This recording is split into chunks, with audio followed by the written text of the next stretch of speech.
Again, we'll hold off all questions until the end, and I'll introduce our last presenter in this symposium. The next presenter is Joël Laberge, right here from Quebec. And Joël's going to share his experience, his family's experience with beekeeping in La Belle Province.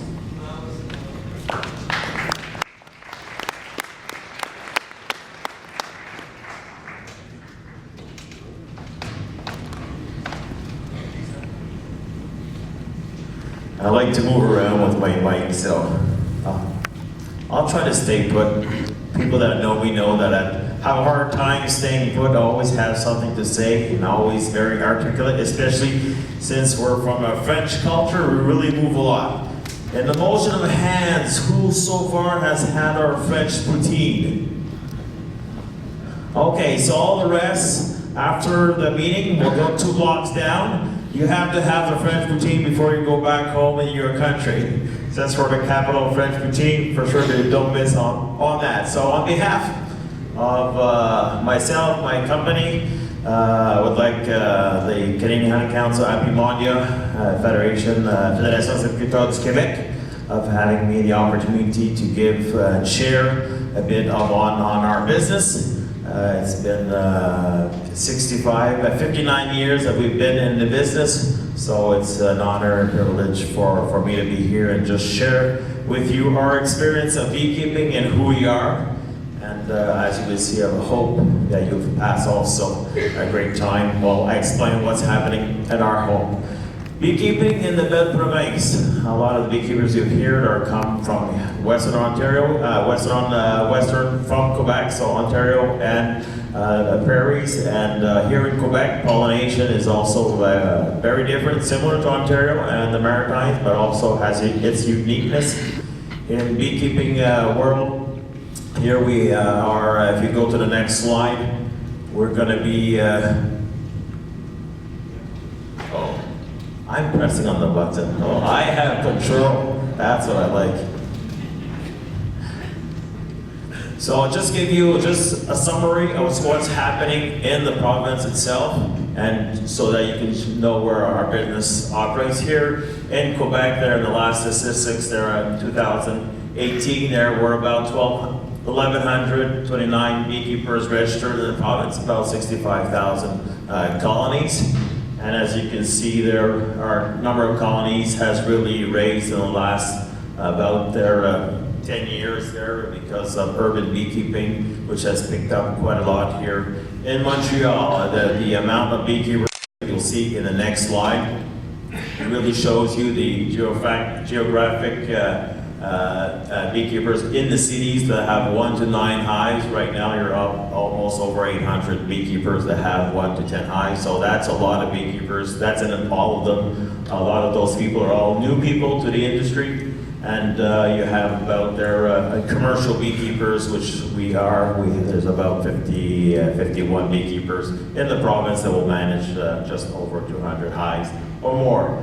So you can, if you do the equation, only about 5% of the beekeeping operation in the province here in Quebec will manage over 80% of the colonies there in the province. Myself and my team, we manage 4 different companies. We have our household name, Belle, St. Stanislas, which is actually Polish for people, the Polish community here. Stanislas is a Polish name, but it's a French county just southwest from Montreal. We're about 45 minutes from here. We're the biggest beekeeper there in the Montérégie area. I've been also a president former president of the Association of Beekeeping Association in Montérégie area. This area, I've also been on the board of the Fédération of Quebec. Been on the EAS officer for many years also, and just lately stepped down, and also on too many committees. But I've stepped down a lot for being able to be ready for Apimondia on behalf of our company. So our first company is Belle, St. Stanislas. Like I mentioned, we've been doing beekeeping since 1960. And also from that, we have Stanley, which is our supplies company. This we started up about 5-6 years ago. That we started dealing more and more supplies to beekeepers, rendering sugar service, importing queens, and doing a lot of management with a lot of also those urban beekeeping, just creating the demand. And so we just opened up, and that I'll talk to you just a little bit later on. We have QC Queens, which is all our genetic departments. Me and my team, my daughter, we work strong on just building the good queens for our Canadian climate. We're producing a good chunk of our queens ourselves, and we're just supplying the markets. Our provincial demand is so strong right now. We're supplying only our provincial demand, but always increasing in population and quantities every year. But we'll share that a little bit down the road. And our last one, which is the one we have launched here in Apimondia. I know I've talked probably to many, several of you guys. It's a cream pal machine. We are inventor of the cream machine itself, that I will speak to you also later on. So that's a new machine that we've launched in Apimondia. Since Apimondia was in our backyard this year, it was the time to launch our technology was here at Apimondia, and we're very proud. So our company has now 3 generations. My father started in 1960, and now my son is also in the business, my daughters, and also my oldest son, Sebastian, which he's 29, has also one son. He's a little guy there to the right there. He's already been in the bee field, and he might be the 4th generation, we don't know. But for sure, there's always room for family, right? So we're very proud there of the whole family that we've been in the beekeeping industry. So since I said 1960, just about history-wise, for people that were there in 1960 on the Eastern Canada side, 1960, my father started with 2 hives. And the first honey that he sold it at 10 cents a pound or 22 cents a kilogram. And if I look sometimes at what's going on right now in Canada, sometimes you say, oh, we have tendency to go back to the old, but I hope in Canada the prices don't go in that direction there, because sometimes it feels like everything's going backwards. So hopefully everything's going to move up and go up. But in 2018, right now we're managing 2,000 hives and roughly getting in bulk there $225 to $495 a kilo. But what's really significant for us is the yields that we're getting off. If we compare in those days, or we're getting an average 175 regular average honey crop of pounds, which is roughly around 80 kilos a year, compared to now with all the cash crop, canola, corn that we have in the southern parts of the province, which is the 2 major crops. And we have all the dairy farmers that are keeping the cattle indoors 375 days. So the hay fields that were abundant, the pasture fields are gone. The hay fields are cut very often so that they get the highest protein. So right now the bees are scavenging more and more for honey because of all of this. So our crop has to come down. Plus we're doing way more pollination than we were doing before. So just to get us to start up for us, in the spring there we get our hives out of wintering room. I will come back to wintering room because it's very interesting to hear the history of that. So in the spring we come out here in Quebec. We pretty much come out of a wintering after a long winter, which is about the end of March, beginning of spring. If we can get our bees out the 24th, 25th of March, we're very happy in that last week. But if not, we'll get out the bees in the first week of April.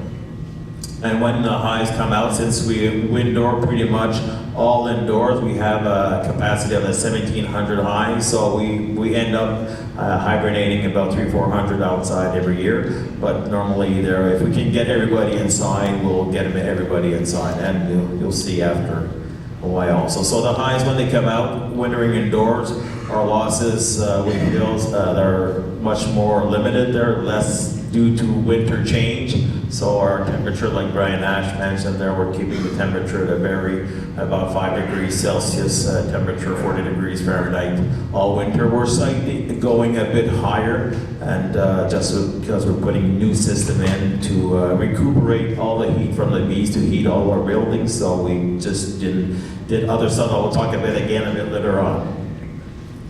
So the first thing you need to know about the eastern compared to the western here is the seasons are really divided in two parts: pollination and honey production. And here in our area here, there's a few main pollination, which is the apple blossom. We will bring here in the province itself, the apple pollination is in 3 different separate areas in the province, and I'm in one of them. So we'll bring down, we manage pretty much all the hives going to pollination in this area. So we'll rent out about 500 hives going to pollination. To pollinate roughly about 10 days. Normally that's the time frame for apples. The apple trees really look similar to almond groves. They're pretty much the same type of tree, the same bloom type, so it's very nice and smells very good. The bees normally will produce about 5 to 10 kilos if we're lucky on the honey bloom, but since it's the time of year where it's still pretty cold, we have sometimes very, very little production off of a honey crop. We manage, most of our hives will manage single brood chamber. So we're very specialized in specialty honey. So each time we have a decent crop off apple blossom, we'll take it off and have apple blossom honey for sale. And going on after that for blueberry, which is the next pollination right after apple blossom, we'll bring about 1,500 hives that we're going to be bringing into blueberry blossom. Right now in Quebec, in this province, we have about 35,000 to 40,000 hives needed for blueberry pollination. I know New Brunswick is roughly the same, and there's over 20,000 hives going into pollination at a very distinctive time, which is roughly around the end of May and beginning of June, and the pollination will last 3 weeks. For the blueberry growers, they will increase about 80% of the production there of blueberries. So it's very significant. When we started pollinating the blueberries about 22 years ago, there wasn't a lot of hives going in, but seeing their crop going from 800 to 1,000 pounds or 400 kilos there a year, going up to 2,000 kilos a year, the blueberry producers are getting more and more hives into blueberry pollination. So right now that's about that 35 to 40,000 hives that are going into blueberry pollination. After blueberry pollination, we're still moving on. Just before, like on the blueberry pollination, the beauty of it is that on a good season, we can make 20 kilos, 25 kilos of good blueberry blossom. And since we run singles blueberry hives, that means we can get the blueberry honey off of the hive. What is particular about blueberry honey?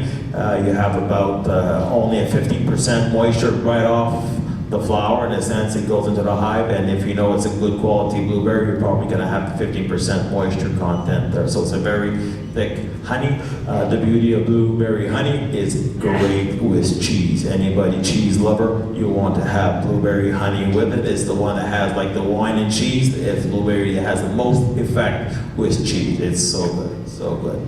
With a nice melted brie there. I know dinner's coming, but wait just a few minutes and you can, if you have a chance. I know my blueberry honey, I know that was the one chosen for you to taste it, that they have here. So if you haven't tasted it, it's a very particular honey. It's very, very good.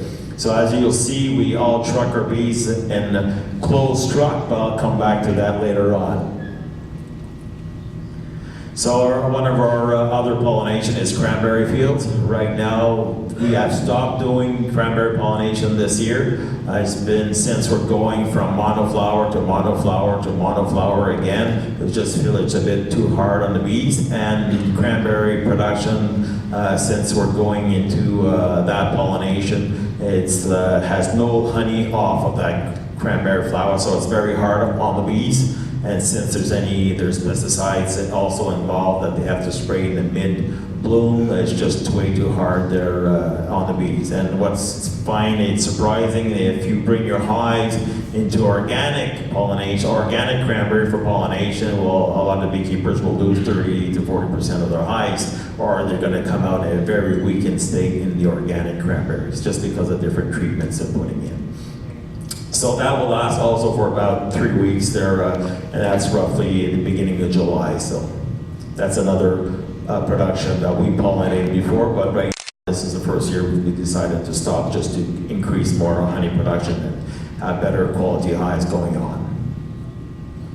Queen production, in a sense, we also produce our own queens. We also produce QC queens, produce queens that we sell throughout the province there. We've been raising queens for a long time, and with the varroa pesticide issue that started in 2004, we saw more and more issues with introducing queen cells and having these queen cells not mated, so we went more into mated queens since that period of time. So we will produce roughly about 4,000 or 5,000 cells every year and get out about maybe our cells there to sell at different beekeepers. We have sometimes an extra 1,500 queens that we'll be able to sell.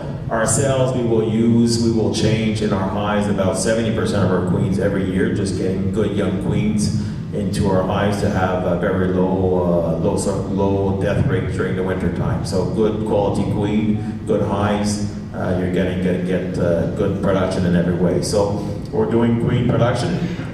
Our hives, we're using mainly a lot of the styrofoam mating nuke box. As you can see, all of our nuke box are on fences. In a sense, those styrofoam boxes are not very heavy. A lot of people are putting nukes on the bottom boards. We import bees from Laberge from California, and they have all the bees spread out on pallets on the ground. But when he saw a picture of my fence there, it was pretty a surprise, and this and that. That's a good idea. In the fences, what we love is we're working standing. At the same time, as you can see, the bees will have on the right, they will have our natural leaves, branches that will help orient the queens there. And right now on the fences, what we saw the difference we have is around, like this year and last year, about 91% of success and the queen getting mated there. And so it's pretty good there this way. We found there for the last 5-6 years, everything is on fences, and all the rest of the hives, which are double queens there, they're on little stilts. So we always work standing there. We don't need to work on our knees or down. So it's just faster to collect and get the queens out there. So. And here is some of our team, my daughter in the center, picking up the queens. We have a ribbon system to say if we collected the queen, we need to put a queen cell. So everything is pretty quick in doing, and we have one, Kelly to the right, which been worked also years in queen management, which is she's in France right now, doing queen rearing now, back in France. And one of my workers, Miguel, also. We use different methods, and one of the methods we'll use will be the cloak system there, like a lot of people of you are using. So we'll be producing, I mentioned, about 4,000 or 5,000 cells every year there, and our queens there, we'll always have the banks queens available for our hives and queens to sell. So innovations, coming back to innovation, what characterizes our business is innovation. We've always been a company here in Quebec that's been always innovating, and one of the first innovations we've done in the 1960s is a wintering room. My father himself, he's the first generator that started, but the first wintering room he built it on his grandfather's lot. He dug up the mountain that was behind the house of my grandfather. He said, he said it to his dad, I said, Dad, I'm moving the mountain, I'm gonna put it back though. So he moved the mountain back, he put all pipes, big pipes in the mountain to make the ducts for the air, and just put the mountain back in place, only had the roof there was sticking out, and he was using the cold air from the mountain, because you understand, here in Canada there they have minus 30-degree temperature during the winter time, so it gets cold, everything freezes up, so he was always pulling without having any mechanical things going, only just the fan pulling the air through the mountain back into the building to keep the bees nice and dry there and keep the temperature under control. So that was in the 1960s when he started that on the family farm.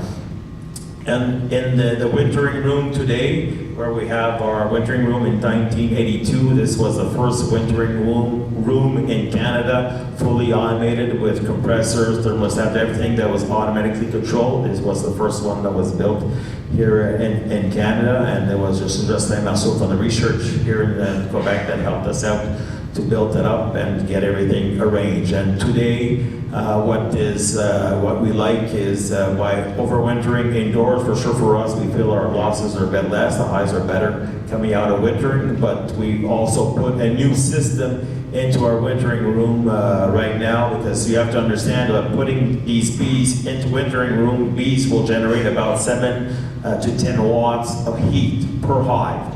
So if you're putting a few thousand hives almost into a wintering room, you're almost generating between 15,000 watts and 20,000 watts of heat that you're throwing outside, because you're all continuously pulling cold air in. So what we did this past year, we're waiting for grants from the government to be eco-friendly, but we didn't. After 5 years, we just put the system in, and we're just right now recuperating that heat and heating all of our buildings with that heat the bees are generating. So that's another innovative system that we're putting on. And this time during the summertime, that winter room is our heat room for our honey. So at the same time that we're climatizing all of our buildings during the summertime, our heat room, we don't need to heat it anymore. It already heats itself up to 92, 93 degrees. So we're right now, we plan to save about $5,000 of electricity just for this last year with this new thing that we put into our wintering room.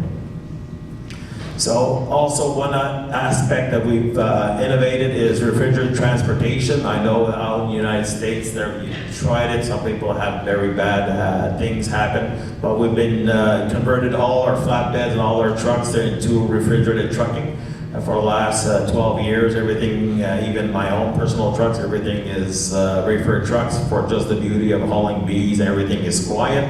The one thing that people have a tendency to do when they do reefer truck is try to put it very cold. Like we need to get the truck very cold and then haul bees at the very low temperature. But one of the most main mistake there is that's one of the main mistakes that people do is just try to put it to a very cold state. What we do here, since we don't have those 30, 35 degrees where we have down south, we'll normally moving highs, we'll get the maximum is 30 degrees Celsius there, or in Fahrenheit around maximum 90 degree Fahrenheit during pollination, blueberry, things like that. We will just create a cool evening, which is about 65 degrees Fahrenheit, 15 degrees Celsius, where the bees will be loaded up, and just create a nice cold night that's for the bees, and we haul them by the daytime. So that means we load up the bees from 5 to 6 o'clock in the morning. We'll load up 460 hives on a trailer load plus my 24-foot trucks, and we're going to be going to pollination. And what the beauty of refrigerated trucking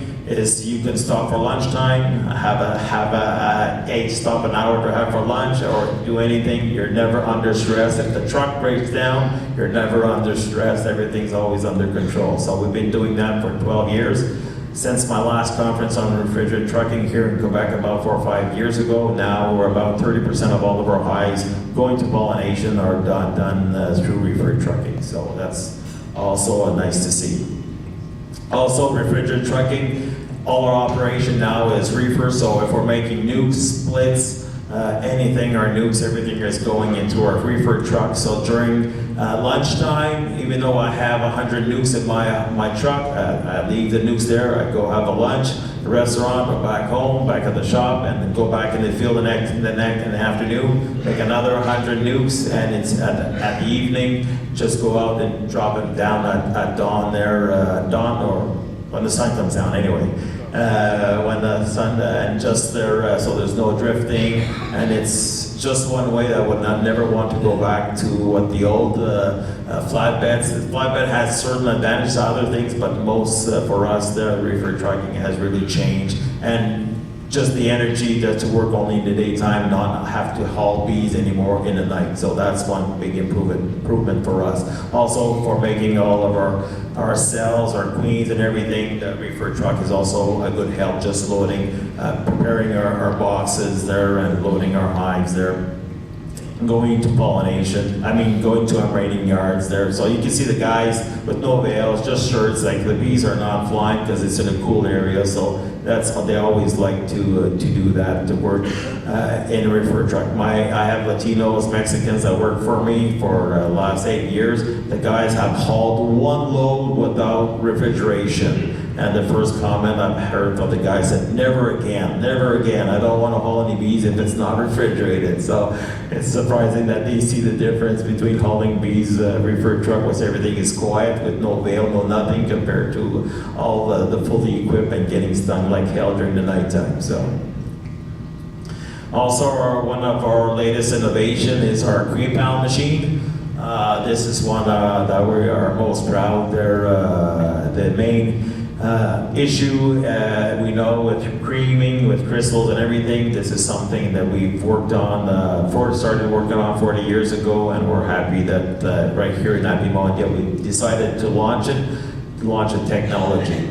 Just to give you a bit of a history of where cream pound comes, I'd just like to present the inventor, my father, and the name cream pound is, yes, it's a friendly name, but the history of it is cream pal is the initial of my father, which is Paul André Laberge, so it's a tribute also to his legacy of what he's done for the beekeeping industry here in Quebec, and especially with the cream pal machine there. He's the one that started it, and I was about 20 years old at that time, 19, 20 years old, so I was just getting, I had the input, but I didn't have the money at that time to put, so he was putting the cash, he was putting also the energy and technology, and he's with all the innovation that he's brought into the industry. I'm proud because even he had a grade 5 education, not secondary 5, grade 5, but he was very brilliant and very intuitive at just creating new stuff, and this machine was just out of the purpose of just getting something new on the market to get better shares of the market there, and the cream pal machine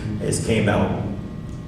So the cream machine itself, most cream honey on the market right now is made with crystallized honey, where you're just going to stir crystals in honey and let it stir for about a week, and those crystals there will try to make it the fine as possible. So to make a batch of cream honey, whether you have a vat of a ton of cream honey, it will take roughly about a week to process and pack. Compared to now, with our cream machine, we'll have our used liquid honey. We'll put in a bit of seed of our starter to get in, but to process 150 pounds or 70 kilos of a cream machine, it takes 6 minutes roughly. So on the hour, for the machine will produce about 1,000 pounds of cream honey, or 450 kilos on the hour of nice quality cream honey. And if you want a chance to taste that, you can be able to come back to our stand B15 just so you can feel the texture. I know a few Canadians have already bought the machine and already experienced the difference in the cream honey. And just by passing, you can see on the other picture, just by passing through the machine, how fast the honey will whiten up there, and the smoothness that it will stay. The advantage of having it made with liquid honey and going so fast through the technology of that machine is you're just creating no crystals, so you're not letting it the chance to crystallize, so you have a honey that will be very smooth, very stable, and with that, it's endless opportunities to just introduce different kind, like we'll have raspberry, blueberry, we have maple honey, all different recipes. We've even been approached now that since Canada has legalized marijuana, we also had a company making marijuana oil wanting to mix that with honey. I said, well, I'm selling the machine there, you can sell me the other stuff. So that's just the imagination, the creativity. You can go with a stable cream honey, then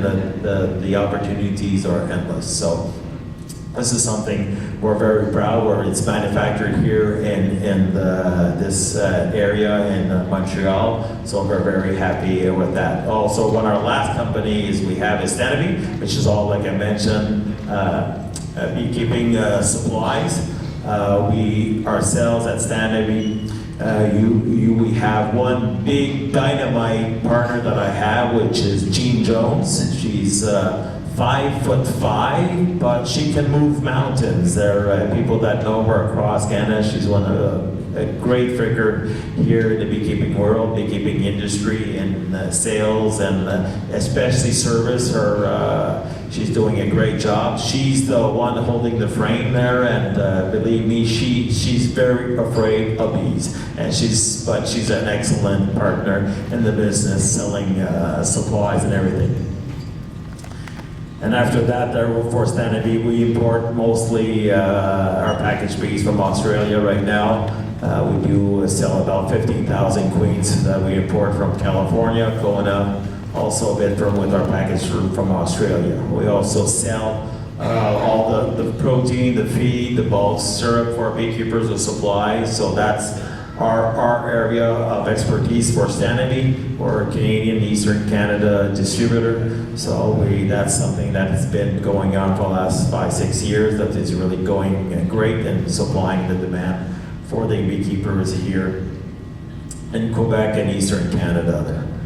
So in our teams, we have our Mexicans have Alfredo. He's 5 feet or 4 feet 9 inches and a half, as some people would say. But he's one of our smallest worker. But he's a machine. But sometimes when the boxes get high, he has to step it up a notch. But I didn't think he would step it up a notch like you see on the picture. But this is our team for the Miellerie. So we have our Latinos that come and work, like Brian Nash mentioned. We have Latino Mexican workers that come from every year down to our place. I have my son, my daughters also that come, and my wife, which does all the accounting for our 4 companies.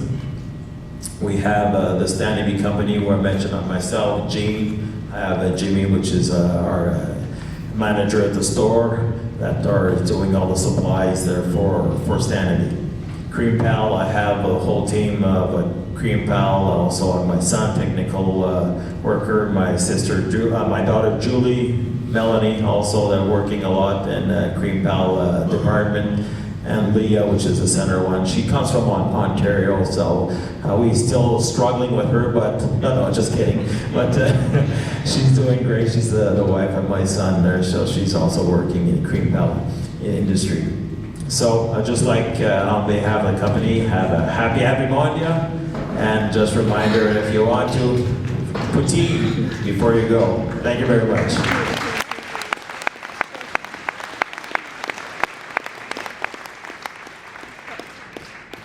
Now that the session is over, if anybody has any questions, they can come to the mic and we'll do a little Q&A right now.